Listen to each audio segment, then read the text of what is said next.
Indian Republic पर RSS और BJP ने कब्जा कर लिया था ना कि जब सांसद ही सुरक्षित नहीं है तो अब सांसद लोग अब डरो नहीं, लड़ो, सड़क पे चलो, ये चलो, नहीं तो बचोगे नहीं कोई। अंग्रेज लोग आके कब्जा किया था ना भारत पे, वैसे लग रहा है कि संघीज ये कब्जा कर लिया है इंडियन रिपब्लिक पे और कॉन्स्टिट्यूशन पे। अब ईवीएम के खिलाफ, इनके नीति के खिलाफ अब पूरा भारत बंद करो इसको। तो कर रहे हैं मिमिक्री पूरा संसद को मिमिक्री बना दिया है। चूमे थे जाके संसद भवन को, अब पता लगा कि संसद ही बदल दिए।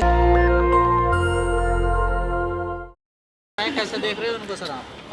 देख ऐसे रहे हैं कि अब लग रहा है कि भारतीय गणराज्य इंडियन रिपब्लिक पर आरएसएस और बीजेपी ने कब्जा कर लिया है और मुझे इसमें कोई अचंभा नज़र नहीं आ रहा है। अगर जो साथी लंबे समय से जानते हों उनको ये पता होगा कि हमारे जैसे तमाम एक्टिविस्ट पिछले 10 वर्षों से संघीय आरएसएस सरकार के खिलाफ लड़ रहे हैं, क्योंकि इतिहास के छात्र होने के नाते हम जानते हैं कि इनकी आस्था मनुस्मृति में है, संविधान में नहीं है। जब संविधान सभा बना था उस समय भी कहते थे कि हमारा संविधान तो मनुस्मृति है, ये संविधान जो है भारतीयता के हिसाब से नहीं है।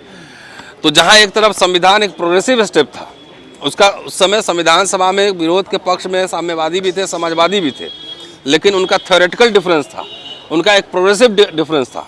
लेकिन इन संघी का आरएसएस वाले जो लोग थे, हिंदुत्वा ब्रिगेड, उनका था कि मनुस्मृति पीछे की ओर चलो। तो ये सरकार इसी संविधान का इस्तेमाल करते हुए आई है, लेकिन कोई संवैधानिक मर्यादा नहीं। जो भी यूनिवर्सिटी में चाहे संसद में, मैं आज तो यही कह रहा था ना कि जब सांसद ही सुरक्षित नहीं है तो अब सांसद लोग अब डरो नहीं, लड़ो, सड़क पे चलो, ये चलो, नहीं तो बचोगे नहीं कोई। तो ये समझ लीजिए कि लग रहा है कि जैसे अंग्रेज लोग आके कब्जा किया था ना भारत पे, वैसे लग रहा है कि संघीज ये कब्जा कर लिया है इंडियन रिपब्लिक पे और कॉन्स्टिट्यूशन पे। क्योंकि कॉन्स्टिट्यूशन सबसे पहले आईपीसी इनके मनुवाद के ऊपर सबसे पहला ब्लो था, जिसमें कानून के नज़र में एक माना गया था सबको, एक ही अपराध के लिए सब को एक तरह की सज़ा। संविधान दूसरा ब्लो था। तो इसलिए चाहते हैं कि नेस्तनाबूद कर दे। आप लोग यूनिवर्सिटी आते हैं, देखते नहीं रितु सिंह का मसला है, मेरा घर मेरा कॉलेज और दौलत राम कॉलेज 500 मीटर पर है, 2 कानून वहीं चल रहे हैं विश्वविद्यालय में। तो ये तो खुला एक वैचारिक युद्ध है, इसमें पीछे हटने की बात नहीं है। तो बाबा साहब ने तो समराइज कर दिया है कि भाई ब्राह्मणवाद और बौद्धवाद की लड़ाई है, ये सिंगौल और अशोक स्तंभ के बीच की लड़ाई है, ये मनुस्मृति और संविधान के बीच की लड़ाई है। तो ये तो लड़ाई लड़नी ही पड़ेगी, जो डरेगा बचेगा कोई नहीं। लेकिन सर बीजेपी अब मिक्री को लेकर घेर रही है विरोध को। अब उनके पास कोई मुद्दा ही नहीं है, उनके पास मुद्दा ही नहीं है। जितने अमर्यादित तरीके से बीजेपी के सांसद और लीडर्स व्यवहार करते हैं, चाहे चुनाव मैदान के दौरान हो, चुनाव प्रचार के दौरान हो, चाहे संसद के अंदर। रमेश बुद्धिबल ने क्या कहा था, याद है ना सब? वो उनके पास मुद्दा ही नहीं है। अब तो विपक्ष को चाहिए, मैं तो बार बार कह रहा हूँ, आज मैं कह भी रहा था, मनोज जी बगल में बैठे हुए थे, कि अब विपक्ष को भारत पूरे अखिल भारतीय आंदोलन चलाओ इनके खिलाफ, ईवीएम के खिलाफ, इनके नीति के खिलाफ। अब पूरा भारत बंद करो, इसको आह्वान करो, कॉल दो कि पूरा भारत बंद करो, एकदम चलो लड़ो इनसे सड़क पे। हर तरीके से छल कपट प्रपंच षड्यंत्र, वो हर तरीके से हर जगह चल रहा है। तो क्या विपक्ष को भी समझ में नहीं आ रहा क्या करना चाहिए इस टाइम? नहीं, समझ में तो जाहिर आ रहा होगा, लोग नेता लोग हैं, उनको ज़्यादा आइडिया होगा, लेकिन हम लोग आम एक्टिविस्ट एकेडमिशियन है, जब हम लोग को ये समझ में आ रही है कि यही सरकार 3 बार बहुत बुरी तरह हारी है, इसलिए बिलबिलाई हुई है। किसान के मुद्दे पर, एट्रोसिटीज एक्ट पर, रोस्टर के सवाल पे सब हारा ही था ना, तो बिलबिलाई हुई है। इसलिए जब तक इनसे आर पार की वैचारिक युद्ध नहीं लड़ेंगे विथ ऑल्टरनेटिव एजेंडा जब तक नहीं लड़ेंगे तब तक इनसे मुक्ति नहीं है। अगर 24 में रिपीट करके देखिए, अब सवाल हमारी नौकरी का सिर्फ नहीं है, सवाल सिर्फ लक्ष्मण रितु सिंह का नहीं है, सवाल प्रमोशन का नहीं है, सवाल छुट्टी का नहीं है, सवाल है कि आ गया तो कोई नहीं बचेगा। आप पता लगा कि अभी तो सांसद लोग सस्पेंड किए जा रहे हैं, उसके बाद सांसद लोग को वहीं पता लगा कि मार्शल पिटाई शुरू कर दिया।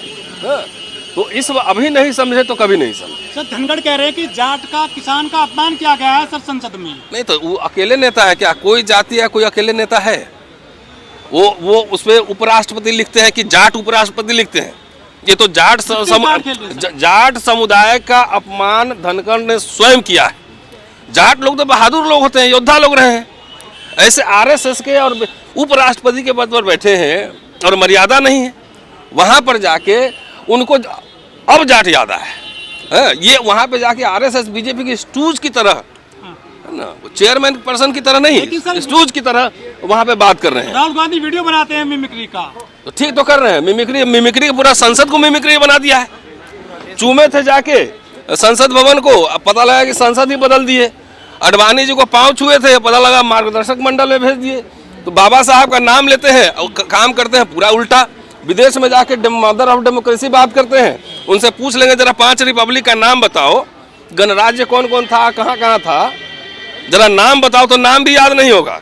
लेकिन मदर ऑफ डेमोक्रेसी अच्छा कहने में अच्छा लगना चाहिए।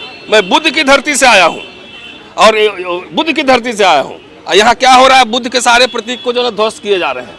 हर बुद्धिस्ट मोनेस्ट्री पे उठा के देखिए, हर जगह कब्जा किया हुआ है। यहाँ बाबा साहब ने कहा था नहीं, संविधान पे बुद्धिज्म की छाप है, अशोक स्तंभ है, शेर है, सब अशोक से लिया गया है, बुद्धिज्म से लिया गया है। उसको आरएसएस और बीजेपी बदलकर अब सिंगोल कर दिया। सिंगोल क्या है, राजदंड।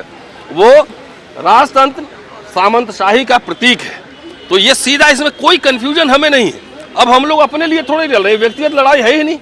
ये हम आने वाली पीढ़ियों और देश कैसा हो, स्वस्थ हो, एक रिपब्लिक, एक हेल्दी रिपब्लिक रहे, इसके लिए हमारी लड़ाई है। शुक्रिया, थैंक यू। नेशनल दस्तक की आपसे गुजारिश है कि अगर इसको बचाना चाहते हैं तो नेशनल दस्तक को सब्सक्राइब करने के लिए रेड कलर के सब्सक्राइब बटन को दबाएं, फिर बेल आइकन की घंटी दबाएं। नेशनल दस्तक को बचाने के लिए बहुत जरूरी है कि हर खबर को शेयर करें, लाइक करें, कमेंट जरूर करें।